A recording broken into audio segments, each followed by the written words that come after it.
Actor को underworld से धमकी मिली, कई बड़ी फिल्में छीन ली गई।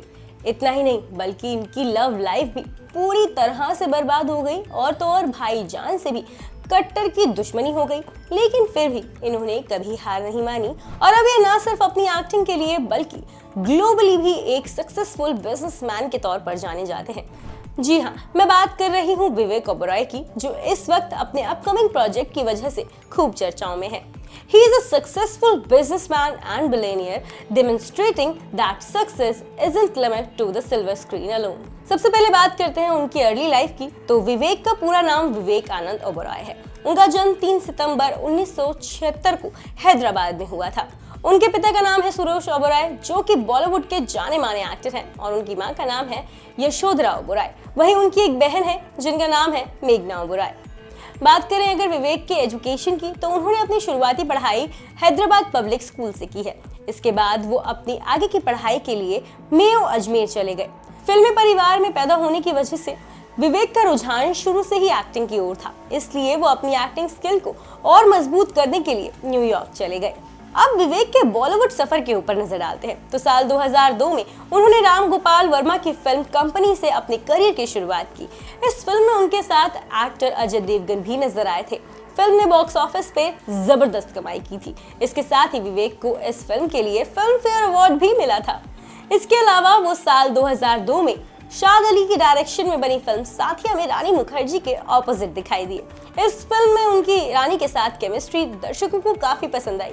इसके साथ ही फिल्म ने बॉक्स ऑफिस पर तगड़ी कमाई भी की और फिर तो मानो विवेक का करियर तेजी से आगे बढ़ चला। उनकी कॉमेडी फिल्म मस्ती भी बॉक्स ऑफिस पर कमाल की साबित हुई। इस फिल्म में उनके अलावा रितेश देशमुख, आफ्ताब शिवदासनी और लारा दत्ता नजर आए थे। ऐसी कई फिल्में विवेक ने की जो लोगों को ज्यादा पसंद नहीं आई, लेकिन उन्होंने अपने इस करियर में ऐसी भी फिल्में की जो दर्शकों को ज्यादा लुभा नहीं पाई। लेकिन फिर आई फिल्म ओमकारा। ओमकारा एक ऐसी फिल्म थी जिसमें ना सिर्फ उनके फैंस बल्कि विवेक के हेटर्स ने भी उनके काम की तारीफ की। और इसके साथ ही उन्होंने अपने लीग से हटकर भी कुछ फिल्में की, जैसे कि शूट आउट एट लोखंडवाला में वो एक गैंगस्टर के रोल में दिखाई दिए। वहीं क्रिश 3 में विलन बनकर उन्होंने अपनी बेहतरीन एक्टिंग से सबके दिलों में अपनी छाप छोड़ दी। विवेक ओबेरॉय ने अपनी जबरदस्त एक्टिंग के दम पर हर किरदार में खुद को साबित किया। उन्होंने अपनी फिल्मी करियर में 40 के आसपास फिल्में की। इसके अलावा उन्होंने OTT पर भी अपना जलवा बिखेरा है। बट नाउ वेट, अब बात करते हैं उनके उस सफर के बारे में जिसकी वजह से वो एक सक्सेसफुल बिजनेसमैन बने। अपने बिजनेस स्किल सेट के लिए उन्होंने अपने पिता यानी कि सुरेश ओबेरॉय को क्रेडिट दिया। एक्टर ने हाल ही में एक इंटरव्यू में अपने कई सारे पहलुओं पर बात की। उन्होंने बताया कि कैसे उनके पिता ने बचपन से ही विवेक के दिमाग में एक सक्सेसफुल बिजनेसमैन की क्वालिटी क्या होती है उसको इम्प्रूव करने की कोशिश की। हाल ही में एक इंटरव्यू में उन्होंने कहा, जब मैं करीब 10 साल का था तब उन्होंने मुझसे कहा था हम छुट्टियों पर जाएंगे, लेकिन उससे पहले वो मुझे 4 हफ्तों के लिए कुछ सिखाने वाले हैं। उन्होंने एक डायरी रखने के लिए कहा। इसके बाद उन्होंने मुझे परफ्यूम की लिस्ट तैयार करने के लिए कहा।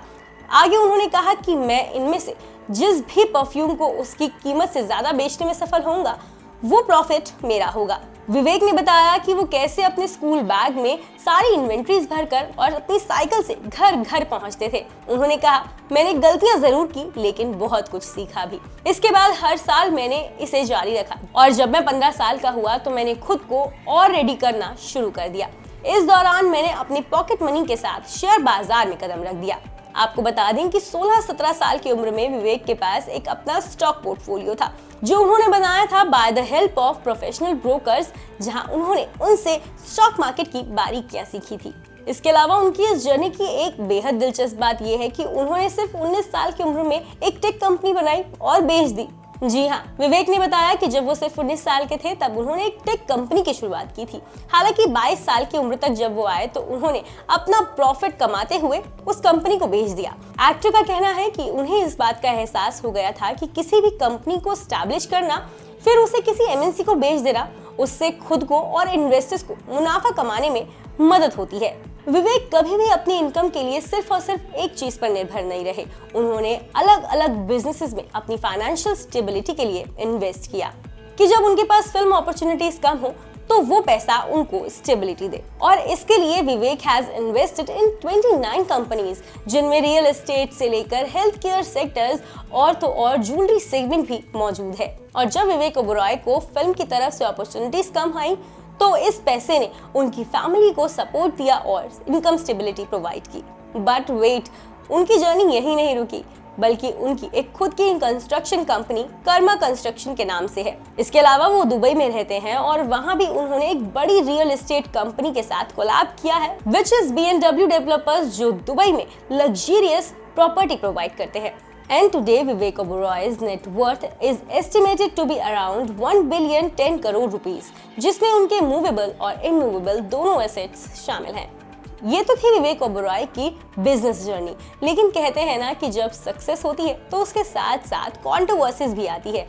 विवेक की लाइफ भी कंट्रोवर्सी से भरी रही और विवेक ओबेरॉय की सबसे बड़ी कंट्रोवर्सी थी सलमान खान। जी हाँ, भाईजान के साथ ब्रेकअप के बाद जब ऐश्वर्या राय अपने काम में मशगूल हो गई तो फिल्म क्यों हो गया ना के सेट पर वो विवेक ओबेरॉय से मिली। जल्द ही दोनों की लिंकअप की खबरें चर्चा में आ गई। दोनों ने कुछ महीने तक एक दूसरे को डेट किया। जब इसकी जानकारी सलमान खान को हुई तो उन्हें गुस्सा आ गया। उसके बाद साल 2003 में 1 अप्रैल को विवेक ओबेरॉय ने प्रेस कॉन्फ्रेंस बुलाई और सलमान खान पर गंभीर आरोप लगा दिए। इस प्रेस कॉन्फ्रेंस में विवेक ने बताया कि बीती रात कैसे सलमान खान ने 12:30 बजे से सुबह 5 बजे तक विवेक को करीब 41 फोन किए और इस दौरान उन्होंने विवेक को बहुत गंदी गालियां दी और तो और उन्हें जान से मारने की भी धमकी दी। इसके बाद इंडस्ट्री का माहौल गर्मा गया और इस लव ट्रायंगल की खबरें आसमान छूने लगी। विवेक ओबेरॉय के इस फैसले से ऐश्वर्या राय काफी नाराज हो गई और उन्होंने विवेक से दूरी बना ली। ऐश्वर्या राय का कहना था कि उनके रिश्ते के बारे में इस तरह पब्लिकली बात करना ठीक नहीं है। वहीं विवेक की सलमान खान से गहरी दुश्मनी हो गई। इसके चलते विवेक को काफी परेशानियों का सामना करना पड़ा। विवेक को फिल्मों में काम मिलना काफी कम हो गया। बता दें कि फिल्म धारावी बैंक के प्रमोशन में जुटे विवेक ने साल 2003 के झगड़े के बारे में खुल के बात की। जब उनसे सवाल पूछा गया तो उसके जवाब में उन्होंने कहा कि मेरी जिंदगी का वो दौर खत्म हो गया है, अब मैं इस पर कोई बात नहीं करना चाहता हूँ। इस पूरे केस के बाद विवेक ओबेरॉय भी अपनी जिंदगी में आगे बढ़ गए और साल 2010 में उन्होंने प्रियंका आल्वा से शादी कर ली थी। विवेक ओबेरॉय के 2 बच्चे हैं, जिसमें से लड़के का नाम है विवान वीर ओबेरॉय और लड़की का नाम है अमिया निर्वाणा ओबेरॉय। लेकिन उनकी कंट्रोवर्सी सिर्फ ऐश्वर्या और सलमान खान तक ही सीमित नहीं थी, बल्कि अंडरवर्ल्ड से भी जुड़ गई थी। विवेक को अंडरवर्ल्ड से भी धमकियां मिली। हाल ही में एक इंटरव्यू के दौरान विवेक ने उस दौर को याद करते हुए कहा, मेरे करियर के उस समय मुझे अंडरवर्ल्ड से गंभीर धमकियां मिली। पुलिस को मुझे सुरक्षा गार्ड और हथियार देने पड़े। मेरे परिवार को इससे काफी परेशानी थी। हालांकि मैंने सुरक्षा के लिए सभी जरूरी कदम उठाए, लेकिन मैं मेरे माता पिता और मेरी बहन की सुरक्षा को लेकर हमेशा से ही चिंतित रहा। इतना ही नहीं, विवेक को ट्रोलिंग का भी बहुत बुरी तरह से सामना करना पड़ा। एक्टर ने खुलासा किया कि इस मुश्किल दौर में उन्होंने ट्रोलिंग का सामना किया। उन्होंने कहा कि मेरे मामले में सिचुएशन बहुत ही ज्यादा सीरियस थी। मुझे ट्रोलिंग और कई साजिशों का सामना करना पड़ा।